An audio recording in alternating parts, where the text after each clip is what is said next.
DPP++ permet de sauvegarder pour chaque photo jusqu'à 5 conversions RAW différentes à l'aide des boutons numérotés de 1 à 5. Alors comment ça fonctionne? Les boutons situés à gauche servent à la sauvegarde des conversions et les boutons situés à droite servent au rappel de ces conversions. Donc pour le moment, comme on n'a sauvegardé encore aucune conversion pour cette photo, les boutons situés à droite apparaissent grisés, ce qui signifie qu'il n'y a pas encore de conversion sauvegardée dedans. Donc nous allons sauvegarder une première conversion avec les paramètres actuels. Donc on va par exemple la sauvegarder dans le bouton 1. Donc il suffit de cliquer sur le bouton 1. Vous voyez ici que le bouton 1 devient accessible et qu'à côté apparaît un petit bouton avec une croix, ce qui indique en fait qu'une conversion a été sauvegardée dans le bouton 1. Et donc on peut la rappeler en cliquant sur le bouton 1 et on peut l'effacer si on veut en cliquant sur le petit bouton sous forme de croix. Donc je re-sauvegarde de nouveau la conversion actuelle dans le bouton 1. Je peux définir par exemple une autre conversion en utilisant le mode linéaire. Donc là j'augmente un petit peu l'exposition. Et je décide de sauvegarder cette deuxième conversion dans le bouton 2. Donc là le bouton 2 devient accessible et une petite croix apparaît à côté. Donc si je clique maintenant sur le bouton 1, eh ben, je retrouve ma conversion que j'avais sauvegardée dans le bouton 1.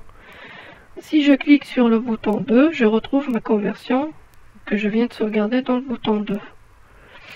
Et on peut donc continuer ainsi jusqu'à 5 conversions différentes. Par exemple, une conversion monochrome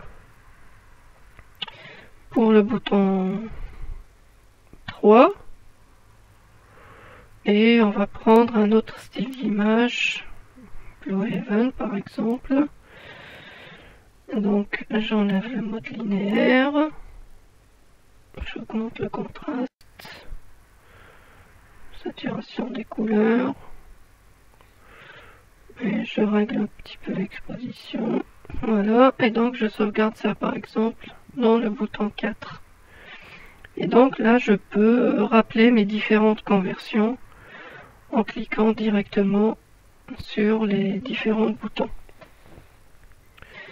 On peut aussi utiliser les flèches, les touches fléchées du clavier pour monter ou descendre parmi ces différentes conversions. Donc ce qui permet en fait de pouvoir les comparer très rapidement.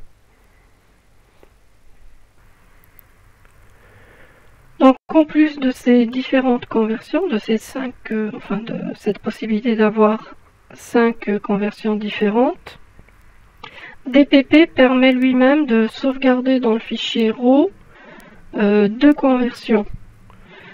Donc une correspond à la conversion que vous définissez dans DPP.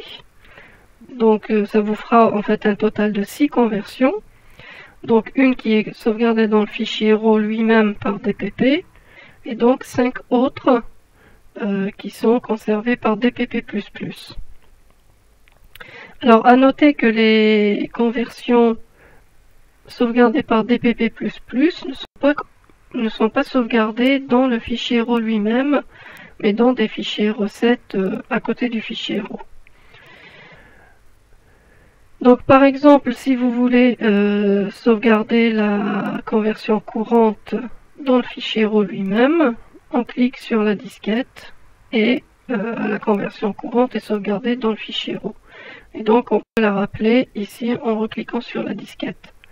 Alors il y a une deuxième sauvegarde qui est effectuée dans le fichier RAW et qui est effectuée en fait au moment de la prise de vue. Et donc vous pouvez rappeler la sauvegarde qui a été effectuée au moment de la prise de vue à l'aide de l'icône avec l'appareil photo ici. Donc là je retrouve la sauvegarde en fait des paramètres de conversion qui ont été définis au niveau de l'appareil photo lui-même, donc au moment de la prise de vue.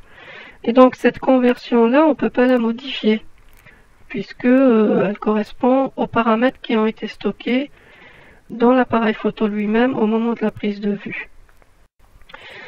Donc ça nous fait au total un jeu de 7 conversions RAW différentes, sachant que celle de l'appareil photo, on ne peut pas la modifier. Celle qui se trouve dans le fichier RAW, on peut la modifier par l'intermédiaire de DPP, et donc 5 autres qu'on peut modifier à l'aide de DPP++.